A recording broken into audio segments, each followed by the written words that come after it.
Hi, folks. This is Mark by Mark A. Foster, Ph.D., for the Institute for Dialectical Meta-Realism. Since making that change to my style of doing these podcasts, I wanted to once again do a presentation on Maoism-Third Worldism, or as I call it sometimes, socialism from below, third worldism, fourth worldism.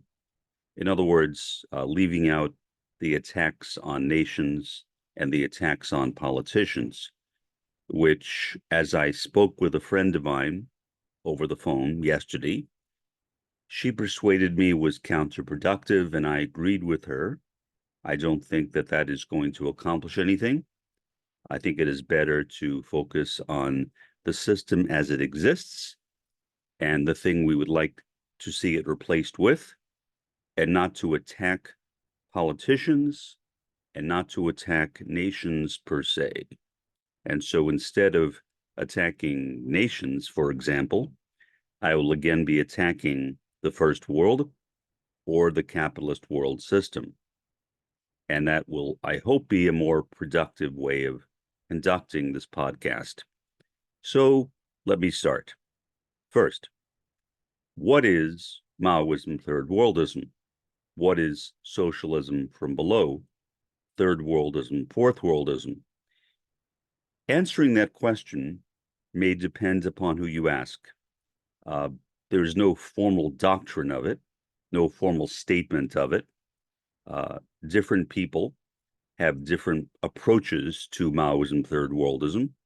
My approach is my approach, and I do not expect it to be shared with anyone else. And I would assume that other people feel the same way about me, that they would not assume that I would share exactly in their approach either. The basic part of it, which I think would be shared by any Maoist third worldist, is that the first world has insufficient dialectical or revolutionary potential at this time to establish socialism or communism. Does that mean that that will always be the case? I hope not. But that's all I can say is I hope not. I have no idea. All I can say is that now I think it does. And Marx said that we need to deal with current world, current material conditions, not to engage in speculation. To do that, I think, would come close to what Friedrich Engels referred to as utopian socialism. In other words, rather than worrying about the current conditions, rather than worrying about the material state of affairs as it exists right now, a utopian socialist will come up with these perhaps far-fetched ideas on what kind of world he or she would like to see. That may be soothing to the mind, that may feel good, but is it practical? I would say no. And so, in place of utopian socialism, Roy Bhaskar, the founder of critical realism, who was not a Maoist third worldist, but I think his work is compatible with it, said that we need to come up with ideas for concrete utopias. A concrete utopia is a utopia based on current world conditions. But utopia, as the term was coined by Thomas More, refers to a nowhere, nowhere or no place.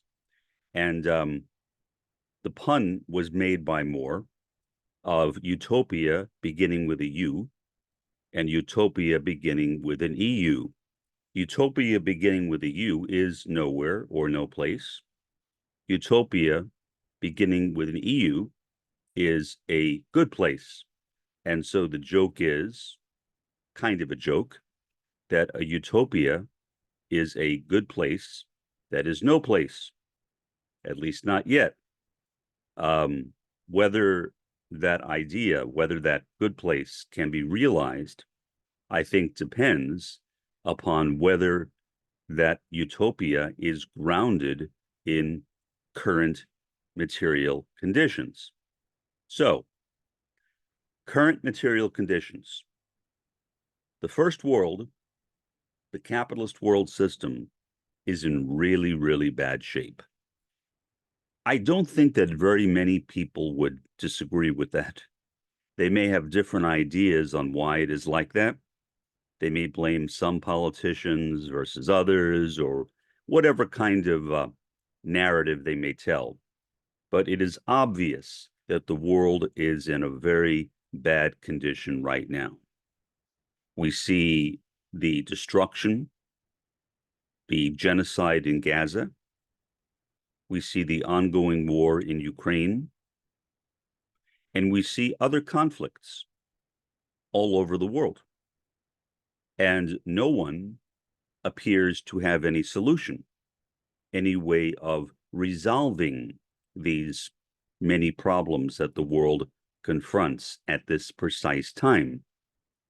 And so, from a Maoist third worldist perspective, as I see it, the solution lies in turning to the third world, the developing world, but also, I would say, turning to the fourth world, which is indigeneity, the indigenous world. And I think that those together might offer us some hope. Whether the first revolutions will occur in the third world or in the fourth world, I have no way of knowing. Perhaps it will occur in a place like Gaza, which is both. It is both a third world region and it is fourth world. It is indigenous. It has been invaded and turned into a virtual colony, although not literally a colony. As far as I know, I don't think that Gaza and the West Bank can actually constitute what is usually called a colony in any kind of political sense. But for all intents and purposes, modern-day Palestine is a colony. And that is not a good position to be in.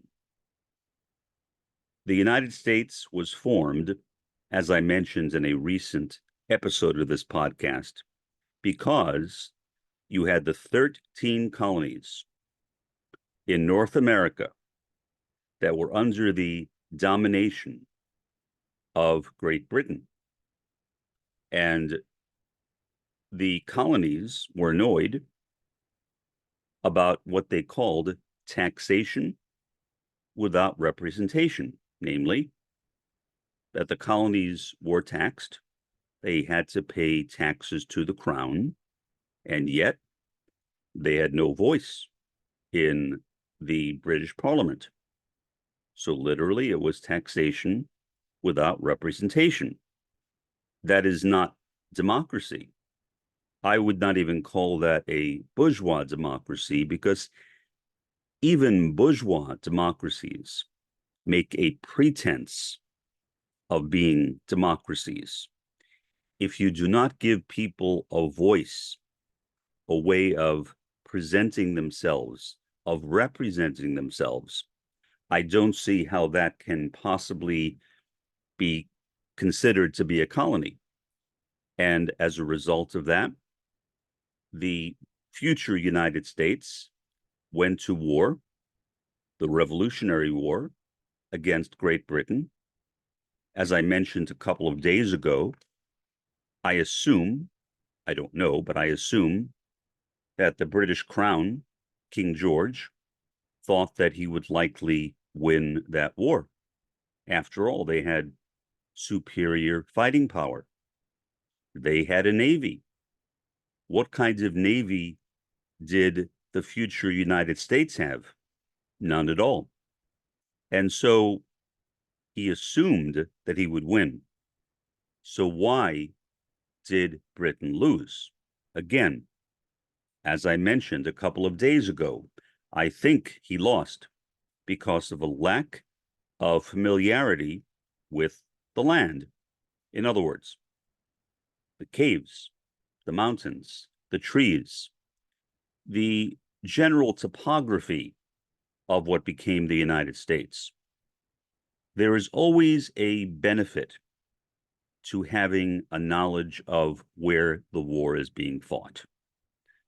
With the war in Iraq, for example, the Iraqis knew where the war, where the land was, and that made it very difficult for the United States and other countries to carry out that war. It made the war last a long time. It was true even more so with Afghanistan. What kind of army did Afghanistan have in comparison to the US and its allies? Not much. They were the Taliban. I mean, the Taliban were fighters, but they were not really an army in the way we think of an army today. And yet, Afghanistan is a very mountainous country. And if you are from Afghanistan, you know where those mountains are, you know where the caves are, and you have a upper hand in your chances of winning the war. And that is precisely, as we know, what happened with the war in Afghanistan. The United States and its allies lost, and the Taliban are once again in control of Afghanistan. So it's went back to its original state. It's as if there never was a war to begin with. The sad part of it, to me, is that in Kabul, the capital city of Afghanistan, many women were given hope. They became medical doctors. They became architects. They became lawyers. They became CEOs of corporations. Then all of a sudden, when the war ended, their dreams ended too. They could no longer practice their professions. They were forced once again to wear the burqas, those huge canvas-looking bags around their bodies with slots for their eyes. And that's about it. But they were not able to work prior to the invasion, the war against Afghanistan. And once again, they are not able to work again. So it's a very tragic situation. And the people I care about are the people of Afghanistan, because they are the ones who are victims in the kind of political game that was being played by politicians. But they were not a part of it. They had no voice in that game.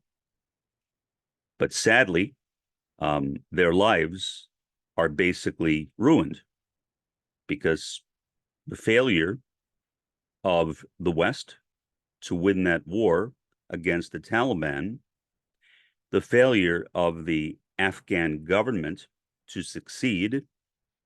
The Afghan government was very corrupt. Many of the heads of state left with money, with taxpayer money. Many escaped, presumably into the mountains. Who knows where they went? I don't know. But wherever they went, it was to a place for their own self-protection, not to a place to protect their own citizens. So that's very, very sad. But that's war. That's war. And when you have a war and you are the loser, then you pay the price. But the fact that Afghanistan, with its inferior fighting capacity, actually won the war is once again a testimony to the power of indigeneity. The Afghans are the indigenous people of that country. They are from there. The people who came into that country The countries which entered that country as a result of 9/11 were not indigenous. So they had a difficult time fighting the war. And I think anybody with knowledge of how wars are fought, how they are won, and how they are lost, could have told the West that it was likely that they would lose from the beginning. And yet there seemed to be a kind of overconfidence, a belief that this time the Afghans can be beat. When the Soviets went into Afghanistan, they too were trampled upon by the Afghans. So I wonder, why didn't the West learn from what happened to the Soviets? I think that is a good question, but I don't know if anyone would be willing to answer it. And so we see these indigenous people, which includes Afghanistan, which includes Gaza, which includes the West Bank. Those areas are also third world, meaning they are developing. They do not have the same type of wealth that we have in the West. And that is very sad. We have extremes of poverty and extremes of wealth. As I suggested yesterday, it would be better, in my view, if there were an elimination of wealth and poverty. I would define the extremes of poverty to be poverty. I would define the extremes of wealth to be wealth, because both of them are extremes. Instead, I think that everyone should make somewhere in the middle, a range in the middle. Not that everybody would earn exactly the same amounts of money, but there wouldn't be these huge disparities in income like we see in the US. The US is a first world country, the most powerful country in the world, and the wealthiest country in the world, with mainland China right on its back. And yet, in spite of its wealth, in spite of the wealth that the US has, in spite of its military strength, in spite of all of the advantages that the US has, we cannot provide decent health care to the average American citizen. The US is the only first world country not to guarantee health to its citizens. You can evaluate that for yourself, whether you think that is acceptable or unacceptable, but that is a fact. There is substandard health care in the US. There is substandard transportation in the US. If you fly into an airport in most first world countries, and then you fly into an airport in the US, there is no comparison. American airports look like the dumps, really like the dumps, primitive. The airports in most first world countries are very modern. The train system in the US, Amtrak, which does not even cover all parts of the US. Where I am, in the Rio Grande Valley, there is no Amtrak. So even if I wanted to take Amtrak, I would need, I suppose, to drive or take a bus or something to the closest Amtrak station. I'm not even sure where that would be. Maybe San Antonio, maybe Austin, but I cannot get a train right here in Mission, Texas, or next door in the slightly larger town of McAllen, because that kind of thing does not exist. Plus, the trains in most first world countries are much better. In some cases, it is high-speed transit. The trains go very, very, very fast. And if you want to get to a place by train, it can sometimes be more practical than flying to that place. Because when you fly, you have to park, you have to wait for the plane to take off, and all of that adds to the time of the transport. With a train, you can go into the station, get onto the train, and then take the train ride to wherever you want to go. That option is really not possible here in the US. So we do have trains, Amtrak, but only by a technicality. In reality, our trains are not much better than the trains that we had in the US back in the 19th century. And here we are in the 21st. That is very sad. I would say it is unacceptable. And I think that we should expect more. We really should expect more from our transit system than we have. But such is the way it is. That's the way in which the most powerful country, most wealthy country in the world cares for its citizens, which is not that well. So you have the first world, like the US and Canada and Europe and Australia, New Zealand, and most of Greater West Asia. But the vast majority of the world, of the globe, is not first world. Most of the globe is third world, developing, or fourth world, indigenous, or like in Gaza and the West Bank, both. Same is true in Afghanistan, both. Same is true in India, both. And so on and so on. And so we find that kind of overlap between third world and fourth world. Most parts of the world we go.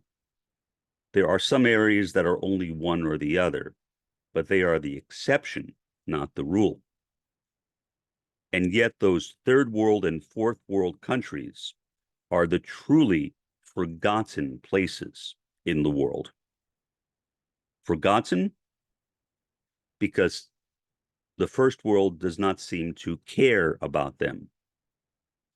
As I mentioned previously, 2 miles to my south in Mexico, there is a government, there are politicians, there is a police force, there is a military, but there might as well not be any of those. The real controlling power in Mexico and in Central America as well, which is also a part of North America, as many people seem to forget, the real controlling power in Mexico and Central America are the cartels, the drug cartels, basically like gangs, like the Crips and the Bloods that we used to talk about in the US, or perhaps a bit like the motorcycle gangs that exist in the US as well, except these are gangs that run entire countries or dominate entire countries. I mean, technically, they are not in charge. Technically, they have no real power. Power is defined in sociology as legitimate authority. And certainly, these cartels have no legitimate authority, but they have the ability to enforce their will by threat, the threat of cutting off your finger, the threat of decapitation, the threat of blowing up your car or your home. Someone will knock on your door if they want your home, and they will say, you need to be out in 20 minutes. And you need to be out in 20 minutes. Because if you are not, you will be killed. That will be the end of it. and the home will still be in the hands of the cartels. It is very, very sad. Drug cartels, drug gangs, the ones who run entire countries in Mexico and Central America. And yet, the first world does nothing about it. Nothing at all. It's as if we don't care about it. As if we don't care about it. There is a lack of empathy, a lack of, as Edmund Husserl, the founder of phenomenology, called it, of intersubjectivity. People are unable, it seems, to connect their own hearts and minds with the hearts and minds of others. And the result of that is a complete absence of empathy, a complete absence of empathy. No concern at all. For that matter, even for people in the US, how much do people care?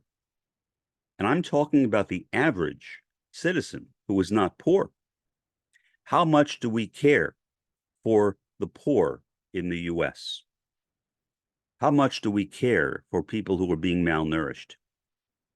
How much do we care for Native American reservations who rely upon making income like through selling tobacco without taxation, and now are surrounded by police who intimidate customers or potential customers from coming onto the reservation?